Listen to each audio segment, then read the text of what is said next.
اور ان کے حوالے سے بھی ٹیکسٹ موجود ہے، انشاءاللہ تعالیٰ ہم اس کو اپلوڈ بھی کریں گے، ہے نا۔ تو بہت سارے صوفیہ، بہت سارے سنت نے اس کو مانا ہے، اور ہندو سناتن میں بھی پنرجنم موجود ہے، اس کا استعمال کرتے ہیں وہ لوگ اور مانتے بھی ہیں۔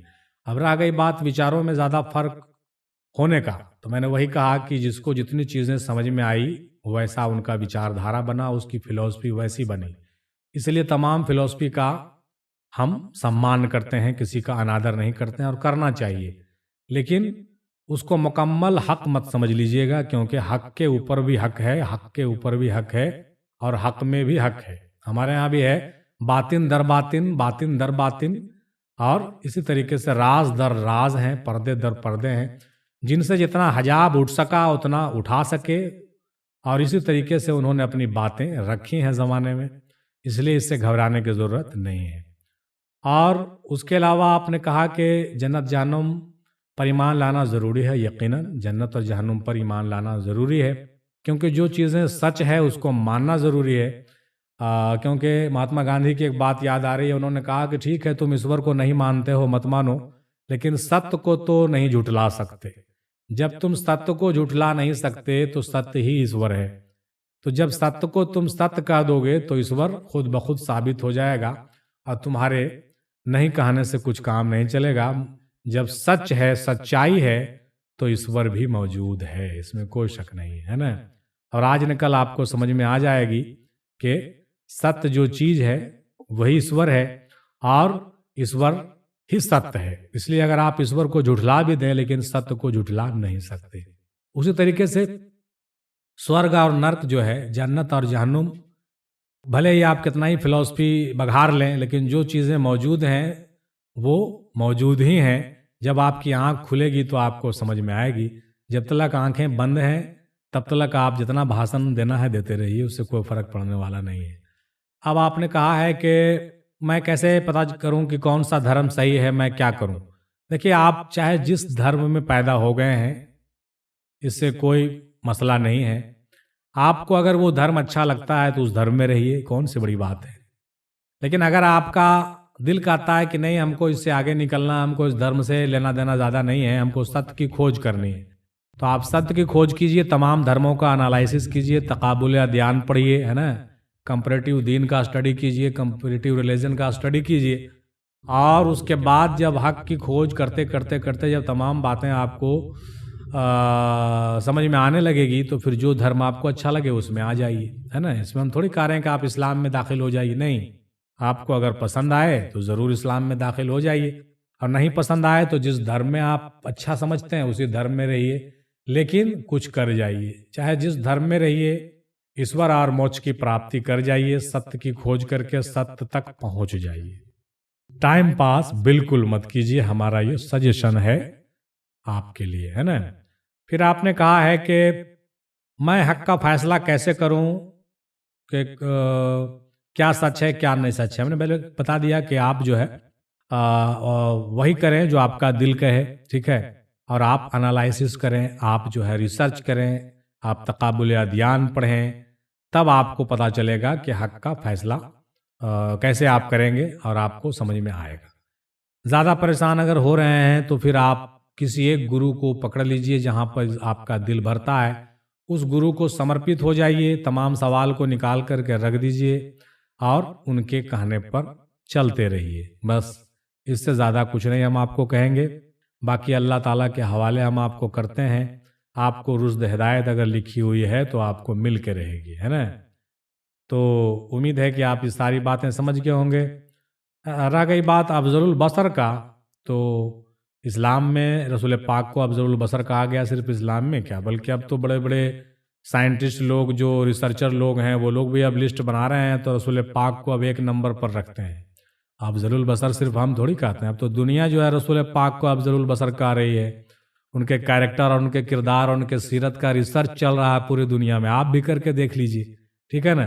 آپ بھی دوسرے بزرگوں اور دوسرے لوگوں اور دوسرے بڑی بڑی ہستیوں سے جب مقابلہ کریں گے تو آپ بھی پائیں گے کہ ہمارے رسول پاک صلی اللہ تعالیٰ علیہ وسلم کیا ہیں، وہ پہلے شرینی میں آ جائیں گے، فرسٹ لسٹ میں پہلے نمبر پر آپ کو رسول پاک کو رکھنا پڑے گا، اور لوگ رکھ رہے ہیں۔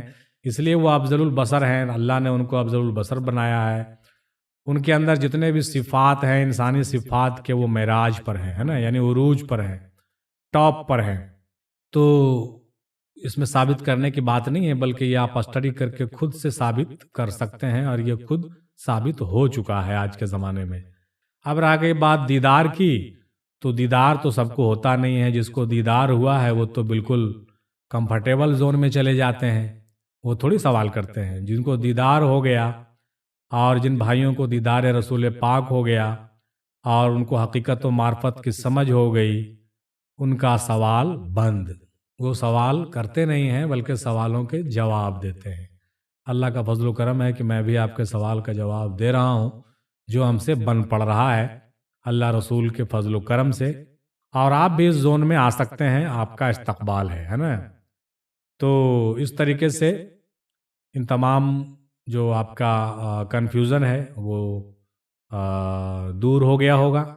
امید کرتے ہیں کہ آپ بالکل آسودہ ہو گئے ہوں گے، اور ہم کوشش کرتے ہیں کہ آپ اپنے منزل و مقصود پر انشاءاللہ تعالی دعا کرتے ہیں کہ پہنچ جائیں۔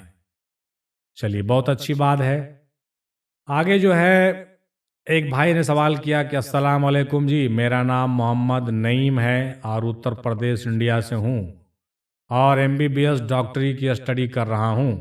الحمدللہ میرا قلب دل جاری ہو گیا ہے، اور 8-9 مہینے پہلے سے اور ابھی بھی جاری ہے، لیکن میں آگے روحانیت کے بارے میں آپ سے صلاح لینا چاہتا ہوں، جس سے میں اللہ کی معرفت حاصل کر سکوں۔ میرا کوئی پیر نہیں ہے سوائے اللہ کے اور اس کے نبی کے۔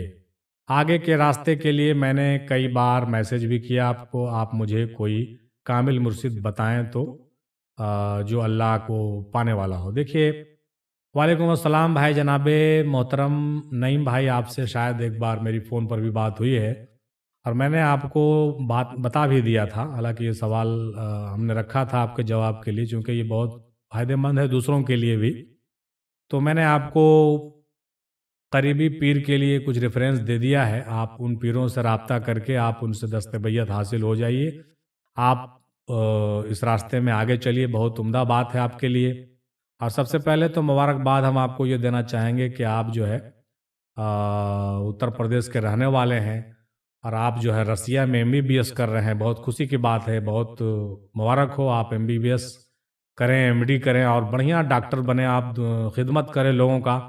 لیکن سب سے خوشی کی بات یہ ہے کہ آپ MBBS اور MD کرتے ہوئے جب آپ اس راستے میں ہیں، آپ کا قلب ذاکر ہے اور آپ دینی راستے میں چل رہے ہیں، تو یہ ہمارے نئے نوجوان نسلوں کے لیے ایک بہت بڑا جو ہے انسپائریشن ہے، اور پریرنا کا کارن ہے، پریرنا کا سبب ہے کہ ہمارے نوجوان لوگ جو ابھی پڑھائی کرتے ہیں اور BA میں کر کے سمجھ رہے ہیں کہ بہت بڑا تیسمار خاں ہو گئے ہیں، تو ان کو سوچنا چاہیے کہ آپ جیسے لوگ جو MBBS اور MD کر رہے ہیں، رسیا میں پڑھ رہے ہیں، کوئی کوریا سے فون بات کر رہا ہے، کوئی اٹلی سے بات کر رہا ہے، کوئی جاپان میں رہتا ہے، اور وہ لوگ جو ہے قلب ذکر کر رہے ہیں، میرے ویڈیوز سے مستفیض ہو رہے ہیں، اور سرکار میں مندی شاہ افضل رحمۃ اللہ علیہ کا فیض و کرم ان تلک پہنچ رہا ہے، یہ بہت خوشی کی بات ہے۔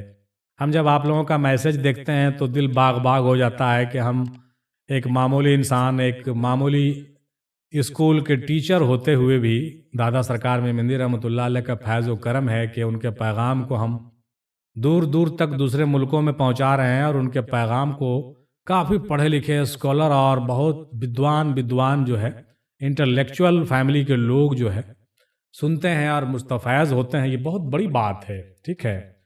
تو کہنے کا مطلب یہ ہوا کہ آپ جو ہے قابل مبارکباد ہیں کہ آپ کا قلب ذاکر ہے، اچھی بات ہے۔ آپ کا جو ہے ذکر اذکار میں من لگتا ہے، آپ ساتھ ہی ساتھ پڑھائی بھی کرتے ہیں، لیکن آپ جب دست بیعت کہیں سے ہو جائیں گے، کسی روحانی سرچشمے سے آپ کا تعلق جب جڑ جائے گا تو آپ کو روحانی نسبت ملے گی، تو کیا ہوگا؟ آپ راہ سلوک میں جلدی آگے بڑھ سکیں گے۔ آپ کے قلب ذاکر ہیں تو روح بھی ذاکر ہو جائیں گے، سر خفی اخفا سب ذاکر ہو جائے گا، اور آپ کے تمام مقامات جو ہے آگے بڑھیں گے۔ لیکن ہم نے ایک بار آپ کو فون پر بھی یہ بتایا تھا کہ ابھی آپ چونکہ پڑھائی کرتے ہیں تو ابھی تھوڑا زیادہ فوکس آپ اپنے پڑھائی پر کریں، ہے نا۔ اگر ابھی زیادہ ذکر میں مشغول ہو جائیں گے تو آپ کا لطیفہ نفس پوری طرح سے مر جائے گا، تو آپ کا دل دنیا میں کم لگے گا، تو پڑھائی آپ کی مکمل نہیں ہوگی۔ جب پڑھائی مکمل نہیں ہوگی، اچھی ڈگری اور اچھا نمبر نہیں آئے گا، تو آپ کے فیملی جو آپ سے امید رکھتی ہے تو وہ آپ پورا نہیں کر پائیں گے، آپ کے ممی پاپا ناراض ہو جائیں گے۔ اس لیے سب سے پہلے زیادہ فوکس کیجئے کہ آپ اپنے کورس کو کمپلیٹ کیجئے، اچھا ہاسپٹل کھولیے اور اچھی پریکٹس کیجئے اور اچھا جاب کرنا شروع کر دیجئے، ہے نا۔ جب آپ کرنا شروع کر دیجئے گا، پھر آپ میرڈ ہو جائیے گا، شادی شدہ ہو جائیے گا، بال بچے سنبھالیے گا۔ جب آپ دنیا داری سیکھ جائیے گا، تب جب آپ اس راستے میں چلیے گا، تب پھر آپ کو چلنے میں زیادہ مزہ آئے گا اور پھر آپ کی منزل جلدی طے ہو جائے گی۔ میرا یہ ماننا ہے کہ یہ حقوق العباد کا حصہ ہے، اس کو آپ مکمل کر لیجئے۔ پھر حقوق اللہ کا جو حصہ آپ کا ہے، اس کو آپ پوری زندگی پائے تکمیل کو پہنچائیے اور اپنے منزل و مقصود کو پا جائیے۔ یہی ہماری دعا ہے، اور یوں سمجھ لیجئے کہ ہماری بلیسنگ بھی آپ کے ساتھ رہے گی انشاءاللہ تعالی۔ السلام علیکم بھائی۔ وعلیکم السلام بھائی۔ سلطان فقیری کا مطلب بتائیے۔ سلطان فقیری کا مطلب سے آپ کا مراد کیا ہے نا؟ سلطان الفقرہ تو ہم لوگوں نے سنا ہے، سلطان فقیری نہیں بلکہ سلطان الفقرہ۔ سلطان الفقرہ کہا جاتا ہے کہ 7 ہوئے ہیں، اس میں سے حضرت سلطان باہو رحمۃ اللہ علیہ بھی، ان کا نام بڑے اچھروں میں لکھا جاتا ہے، اور اس میں بڑے بڑے کنٹرڈکشنز ہیں، اور اس میں زیادہ آپ کو پھنسنے کی ضرورت نہیں ہے۔ کچھ ایسے قبیلے پیدا ہو گئے ہیں جو اپنے آپ کو سلطان کہتے ہیں، کچھ ایسے پیدا ابھی اور ہوں گے نئے نئے جو اپنے آپ کو سلطان کہیں گے۔ تو یہ مسئلہ جو ہے اچھا نہیں ہے، اس میں آپ کو زیادہ پھنسنے کی ضرورت نہیں ہے۔ آپ نے کہا کہ مدد کریں، مدد کیا کرنا ہے؟ اس میں مدد کچھ کرنے کی ضرورت نہیں ہے۔ آپ جو ہے سب جھول جھال میں زیادہ نہیں پھنسیں، آپ فقیری سیکھیے۔ آپ کو سلطان بننے کی ضرورت نہیں، آپ کو فقیر بننے کی ضرورت ہے نا۔ دادا سرکار مہمندی رحمۃ اللہ علیہ کبھی سلطان الفقرا اور تاج و تخت کی بات نہیں کرتے تھے، ہے نا۔ فقیر یہ بھی نہیں کہتے تھے کہ میں فقیر ہوں، میں فقیر ہوں، ایسا ہوں ایسا ہوں، نہیں، وہ بھلے کہہ دیتے تھے کہ میرے جیسا فقیر، مطلب اپنے آپ کو وہ فقیر تو ضرور سمجھتے تھے، اور بہت حقیر فقیر سمجھتے تھے اپنے آپ کو، اور عاجز جس کو کہتے ہیں عجز اور انکساری کی انتہا تھی ہمارے پیر کے اندر۔ تو آپ بھی اپنے اندر عجز اور انکساری پیدا کیجیے اور فقیری اختیار کیجیے، ہے نا۔ آپ کو سلطان کتنے ہیں اور سلطان الفقراء کتنے ہیں، یہ سب زیادہ ماتھا پیچی کرنے کی ضرورت نہیں ہے۔ آپ جب فقیری اختیار کریں گے، جب آپ درجہ فقر آپ کو حاصل ہو جائے گی، تو پھر چننے والا آپ کو چن لے گا کہ آپ کس منصب کے لائق ہیں اور آپ کو کیا عطا کیا جائے، ٹھیک ہے نا۔ ویسے ہم نے آپ کے سوال کے جواب کی تصفی کے لیے کہہ دیا کہ سلطان الفقراء جو ہے 7 ہوئے ہیں، اور اس پر ہم نے پہلے بھی بات کی ہے۔ اس میں بہت سارے کنفیوژن بھی ہیں، بہت سے قبیلے اپنے آپ کو سلطان کہتے ہیں، گرچہ کہنا مناسب نہیں ہے، اور اس کا تعلق بعض لوگ امام مہدی سے دیتے ہیں، بعض لوگ رسول پاک اور حضرت فاطمہ سلام اللہ علیہ سے، غوث پاک سے اور ان کے بیٹے حضرت عبدالرزاق سے جوڑتے ہیں اس کی نسبت۔ اللہ عالم بالصواب، بعض لوگوں نے اس پر کوئی زیادہ جرا نہیں کیا، ہمارے پیر نے اس پر کبھی کوئی جرا نہیں کیا، اس لیے ہم اس سے بچنا چاہیں گے، کوئی زیادہ مطلب ہم کو ان تمام چیزوں سے نہیں ہے۔ بہرحال انشاءاللہ ڈسکشن کبھی ہوا تو اور بہتر سے ڈسکشن اس پر ہوگا۔ السلام علیکم حضرت۔ وعلیکم السلام۔ 4 کل سے کیا مراد ہے؟ مولا علی فاطمہ علیہ السلام حسنین سے 4 کل کی حقیقت پر ہم نے بات کی ہے دادا مہمندی سرکار رحمۃ اللہ علیہ کے تعلیمات میں، جس میں 4 کل کی بات کہی گئی ہے۔ دیکھیں، اس میں زیادہ کہنا مناسب نہیں ہے، گرچہ قرآن میں کل کا استعمال تو کئی بار ہوا ہے، لیکن 4 کل کی اہمیت رکھی گئی ہے، اور یہی وجہ ہے کہ جب ہم لوگ فاتحہ وغیرہ پڑھتے ہیں تو 4 کل کا استعمال کرتے ہیں۔ ویسے تو کچھ بزرگوں کا یہ بھی کہنا ہے کہ 4 کل کا تعلق 4 یار سے ہے نا، کچھ لوگ کہتے ہیں اس کا تعلق 4 عناصر سے ہے، اور کچھ لوگ اور بھی باتیں کہتے ہیں، لیکن ہم اس کو اس طریقے سے دیکھتے ہیں کہ 4 کل کا تعلق یقینی طور سے 4 خلیفہ سے بھی مانا جا سکتا ہے، اور سورہ اخلاص کا تعلق پنجتن پاک سے بزرگوں نے لکھا ہے۔ جب سورہ اخلاص قل هو اللہ احد کا تعلق پنجتن پاک سے ہے، تو باقی 3 کل کا تعلق یقینی طور سے 3 اور یار سے ہے، اس میں کوئی مذائقہ کی بات نہیں ہے، اور اس میں کوئی کنٹرڈکشن نہیں ہونی چاہیے۔ البتہ 4 یار کا تعلق 4 عناصر سے بھی ہے، جیسے مٹی، پانی، آگ، ہوا، ہے نا. یہ بھی باتیں جو ہے وجود کے تعلیم کے حوالے سے پیش کی جاتی ہے صوفیاء کے ہاں، جس سے ہم انکار نہیں کر سکتے.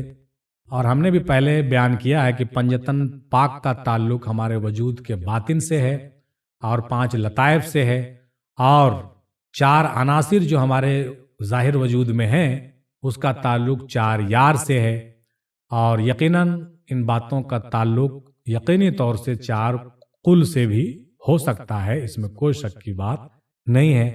اس سے زیادہ تو کچھ نہیں کہہ سکیں گے بھائی. جتنا بات آپ کو سمجھ میں آ گئی ہو تو تھینکس کیجئے، باقی باتوں کے لیے آپ جو ہے ویٹ کیجئے، انشاءاللہ تعالی اور باتیں ہم لوگ بیان کرتے رہیں گے. آگے بڑھتے ہوئے دیکھتے ہیں، ایک بھائی صاحب نے کہا السلام علیکم رحمۃ اللہ وبرکاتہ. وعلیکم السلام ورحمۃ اللہ وبرکاتہ.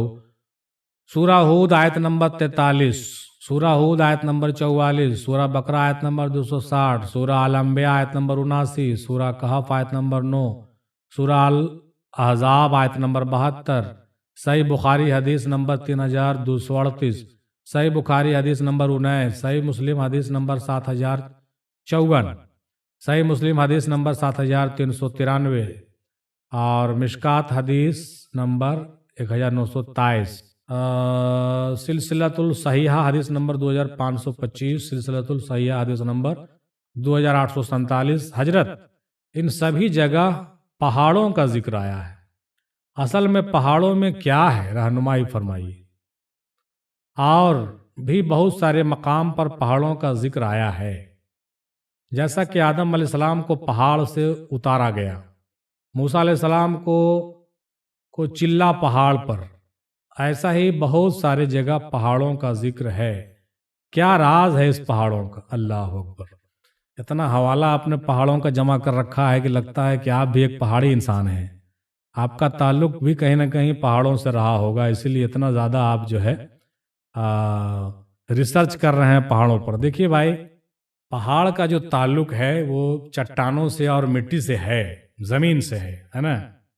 تو پہاڑوں کو اللہ تعالیٰ نے اسٹیبلش کیا ہے، اس کے اندر جو ہے روح کیا ہے، جمادی موجود ہے نا. اس کے اندر روح جمادی موجود ہے، وہ بھی ایک مخلوق ہے، اور وہ بالکل استقلال کا حامل ہوتا ہے. وہ جہاں پر استھر ہوتا ہے بالکل استھر ہوتا ہے.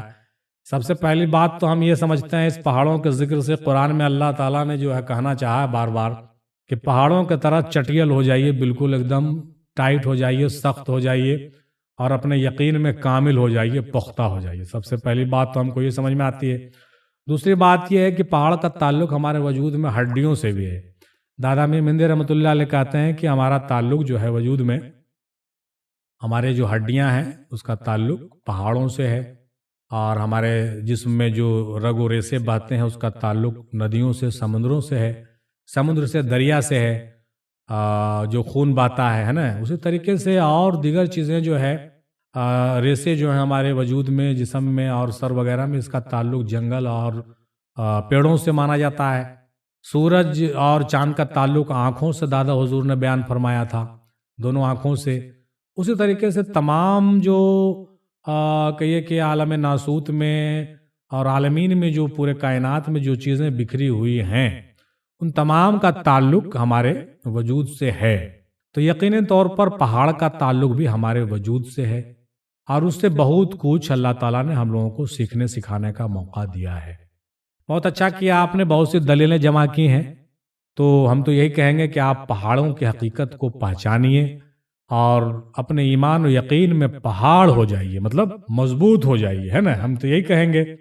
اب رہ گیا پہاڑوں کا تعلق ہمیشہ سے جو ہے اللہ والوں کا جنگل اور پہاڑ سے رہا ہے، اسی لیے شاید یہ ذکر بار بار آیا، کیونکہ پہاڑوں کی طرف جانے، پہاڑ کے کھوہ میں درے میں بیٹھنے سے، سورہ کہف ہے تو اصحاب کہف پہاڑ میں ہی پوشیدہ تھے، ہے نا.